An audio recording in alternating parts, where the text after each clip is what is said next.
Hey everyone, it's March 13th, and that means that if today is your birthday, you share it with Donald Pee Wee Gaskins, the most prolific serial killer in South Carolina history, who claimed to have killed nearly 200 victims in the 1970s, and that is him right up there.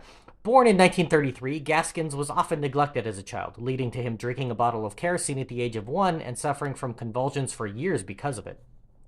His mother had a string of bad relationships, and the men she involved in her life often beat him. He was bullied in school, getting into fights almost every day and coming out on the losing end most of the time, until he dropped out at the age of 11. He reportedly didn't even know his legal first name until he heard it read aloud in court when he was a teen, being tried along with friends for a string of crimes including robberies, assaults, and a gang rape.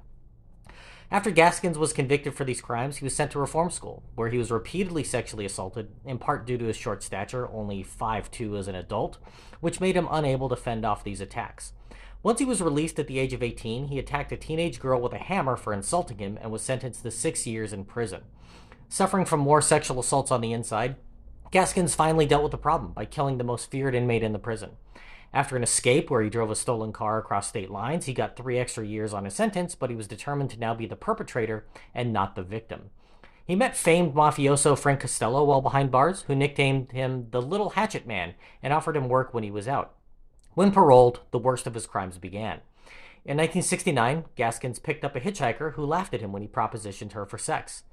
He was enraged and beat her until she was unconscious, then sexually assaulted and tortured her, before dumping her body into a lake where she drowned.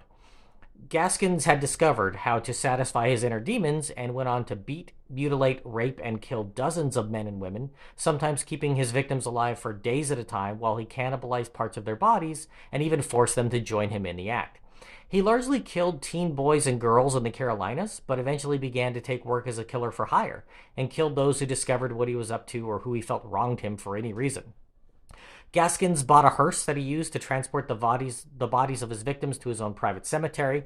He was finally caught in 1976 and convicted of 8 murders, but he confessed to about 100 more in an effort to dodge the death penalty. Some of these were murders for which others had already been convicted, and his confessions were rejected as an attempt to gain attention and favor from prison officials. We'll probably never know just how many victims Gaskins had, because after murdering a fellow inmate, he was sentenced to the electric chair, which he faced in 1991 after spending 15 years on death row.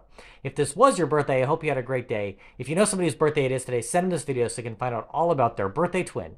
And to Donald Pee Wee Gaskins, I have to say, happy birthday, you bastard.